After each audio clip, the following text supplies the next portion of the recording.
You don't remember the first time you heard an engine scream because you were too young to form the memory, probably strapped into the backseat of a pickup at some local dirt track, nose pressed to the glass while your dad pointed at a car flying through a cloud of dust and said, "That'll be you someday."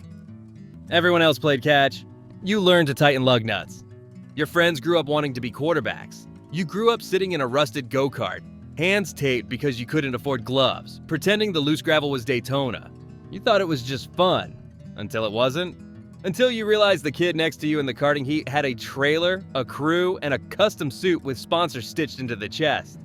Meanwhile, your mom was holding a stopwatch with trembling hands, and your uncle was adjusting your tire pressure with a wrench he brought from home. That's how racing starts. Not with speed, with sacrifice. Your first real trophy comes in middle school after a brutal heat where your right tire was half melted and your brakes gave out going into turn 4. You held on, white-knuckled, you crossed the line first and didn't even celebrate. You just looked at your dad and he nodded like, "See? I told you." You'd think that moment means you've arrived. But in racing, there is no arrival. There's just the next weekend and the next expense. You move up, karts to bandoleros, bandoleros to late models. Each step costs more. You beg local body shops and RV dealerships for sponsorships. You wash cars after school to buy gas. You duct tape your helmet and pray it holds. You're not dreaming of NASCAR titles yet. You're just trying to finish the season without bankrupting your family. You don't get scholarships in this world. You pay to prove yourself. You start winning regional events. The names in the field get bigger. The pressure does too. One wreck and that might be your motor for the year. Blow a tire at the wrong time and you're sitting out the next month while the others keep climbing. Your parents max out credit cards. You know it. You hear the arguments. You see your mom checking the grocery bill like it's race strategy. You don't say anything. You just drive harder. You think if you win enough, someone will notice. They don't. You learn fast. This sport doesn't reward desperation. Doesn't care how broke you are. It cares about money, backing, connections. People say it's about grit, but grit without a checkbook is just a pretty crash waiting to happen. You watch less talented kids get factory rides because their uncle owns a dealership or their dad flew jets for a sponsor. You smile through it, shake their hands. But inside, you feel it. That quiet fear. That maybe no matter how fast you are, it won't be enough. You race angry, determined, and you start to get noticed, not by scouts, but by mechanics. Old racers, guys in pit lanes who whisper to your dad, "Kid's got it." That should feel like something. It doesn't. Because those guys don't write checks. They just pat shoulders and walk away. You spend your weekends in borrowed trucks, pulling a half-broken trailer across state lines for a $1,200 purse if you win, and $0 if you blow a piston. But you keep doing it, because it's in your blood now. Not ambition, not fame, just need. Need to prove it wasn't all for nothing. That all the weekends your parents gave up, all the dinners skipped, all the bills postponed, meant something. You haven't even hit a cup car yet, and already, you're exhausted. You move up, Legends cars, then ARCA, then trucks, the speed jumps. The danger gets real. The competition, still beatable. But the money, that's where the gap opens wide. Because now it's not just about being fast. It's about who's funding you. You watch guys you used to beat in go-karts show up in fresh wraps with full pit crews and equipment that looks like it belongs on a spaceship. Meanwhile, you're still pulling tire pressure with a handheld gauge from Walmart and praying your brakes don't lock up in turn 3. You sleep in a trailer, eat microwave noodles, change your own oil. The team is you, your dad, and whatever local mechanic felt like tagging along that weekend. You drive scared, not of crashing, but of breaking something your family can't afford to fix. Because in this league, damage doesn't just cost points. It costs your season. You race clean, you race smart. You race with the awareness that every wrecked fender is money you don't have. You give up passes sometimes, not because you're scared, but because you're broke. And broke drivers don't finish seasons. The worst part, it's not even that you're behind on gear or funding, it's that none of that matters if you don't have the right sticker on your car. You land a meeting with a mid-tier team, you show them your film, your lap times, your history. They nod, impressed. Then they ask, "What kind of sponsors are you bringing?" Not "can you win?" Not "can you race?" Just "can you pay?" You leave the meeting feeling like a salesman in a race suit. So you play the game. You cold call companies. Sit in small-town offices trying to explain the value of exposure in a sport the CEO has never watched. You design pitch decks, print posters. You become a part-time driver, part-time marketer, full-time beggar. You hate it. But you keep doing it, because there's no other way up. Meanwhile, you watch kids with family money get rides they haven't earned. You've lapped them, outqualified them, passed them in the rain. Doesn't matter. They've got backing. You don't. They show up with polished helmets and media teams. You show up with a patched fire suit and a new bruise from loading your own tires.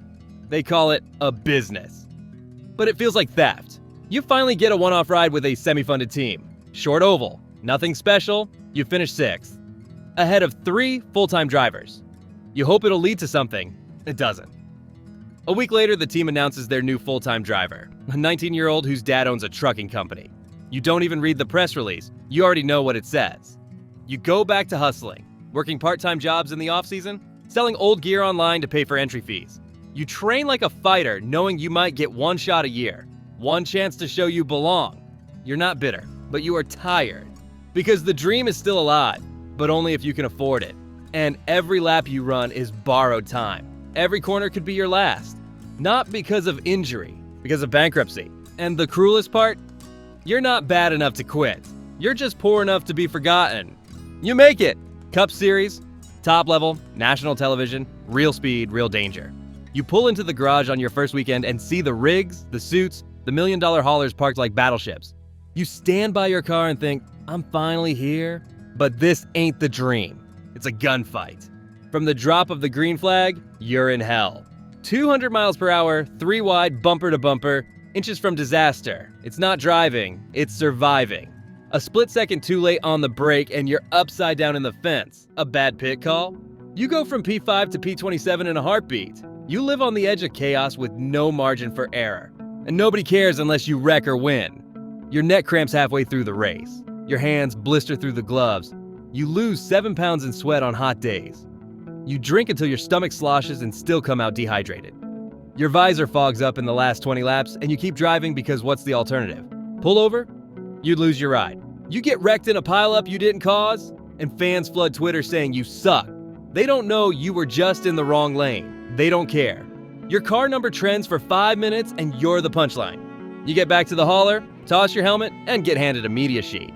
Smile, talk about the positives, thank the sponsors. Even though your ribs are sore and you haven't slept in days. This isn't racing anymore, it's performance. You're not just a driver, you're a brand, a spokesman.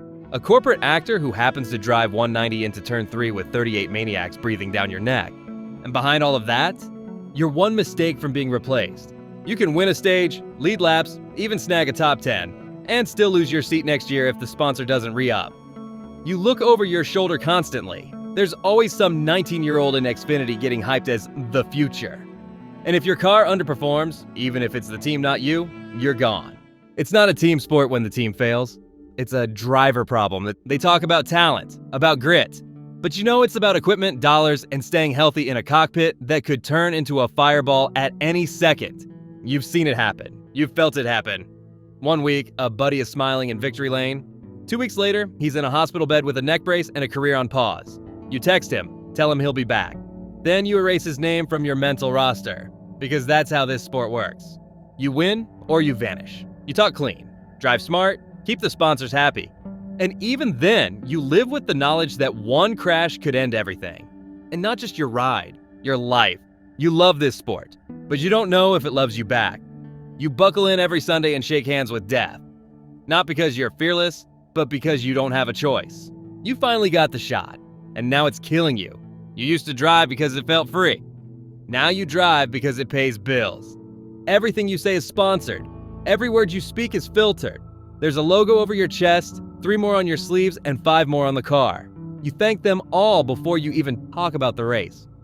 Big thanks to Sponsor for supporting us this weekend. We didn't have the finish we wanted, but the sponsor car had good speed. That's the job now. You're not a racer. You're a billboard that can talk.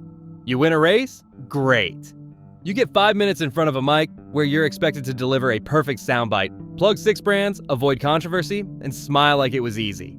You lose? You get 20 seconds. Answer a dumb question about what went wrong, thank your partners, and walk off.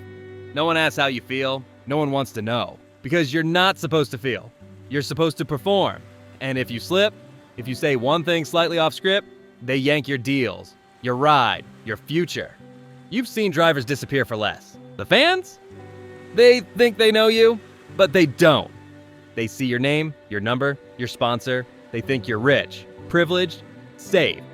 They don't see the ice baths, the heat rashes, the concussion protocol, the endless PR appearances. They don't see you driving 3 hours for a sponsor dinner the night before a 400-mile race. They only see the finish. And if you're not on top of the pylon, you're invisible. Even when you win, people say the car was better than the driver. You make a brilliant move at 190 miles per hour and the announcer credits the crew chief. You play defense for 80 laps, block 2 chargers, and bring the team home P3. And the fans still say you don't have the killer instinct. You're stuck in a sport where the car gets more credit than the human. But if you wreck, that's all on you. You carry the risk. They carry the narrative. And still, you show up to fan day, sign diecasts, pose for selfies, shake hands with people who barely know your first name. You ask how they're doing, listen to them talk about how they used to watch back in the Dale days, and smile even though your lower back is throbbing. You've become an image. A helmeted ghost with a rehearsed thank you reel and a monthly post about your new fire suit. You miss the old you. The one who just wanted to race. The one who didn't care about cameras. The one who felt something after a win besides relief. Now it's all politics, appearances, management. You don't drive for fun anymore. You drive for contracts, for manufacturer points, for partner visibility. You're not even sure the fans would notice if you vanished tomorrow. They'd just paint the car a new color and put another kid in your seat. That's the business. Win or lose, keep smiling. Because the check clears either way. And the moment you forget that, you're gone. There's no ceremony, no jersey to retire, no final lap with the crowd chanting your name. Just a press release from the team that says, "We've decided to go in a different direction." You repost it, thank the fans, hit send. That's it. You clear out your locker, flame suit folded, gloves still damp from the last race. You take a photo of your helmet, not for the world, just to remember. Because deep down, you know this is the last time anyone will see it with your name on the side. You're not sad, not yet. You're tired. The kind of tired that doesn't sleep off. The kind that settles in your bones and stays. Your back is wrecked. Your hearing's shot in one ear. You can't stand for too long without your left knee locking up. The doctor says it's all manageable. You don't believe him. You watch races from the couch now. Different drivers, different sponsors, same tracks, same script. The kid in your old seat is fast, wild, crashes a lot. But he's marketable. Fresh face, big smile. The booth loves him. You turn off the sound. Sometimes you miss it. The roar, the vibration in your chest when the engine's fired up, the nerves in your stomach before a green flag, the violence of it, the purity. Other times, you're grateful.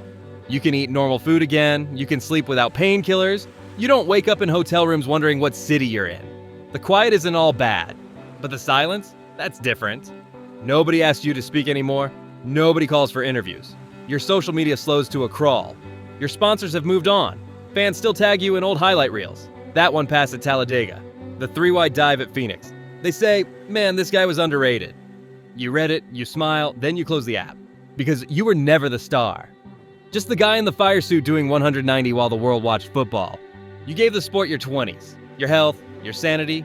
You drove through crashes, through fevers, through grief.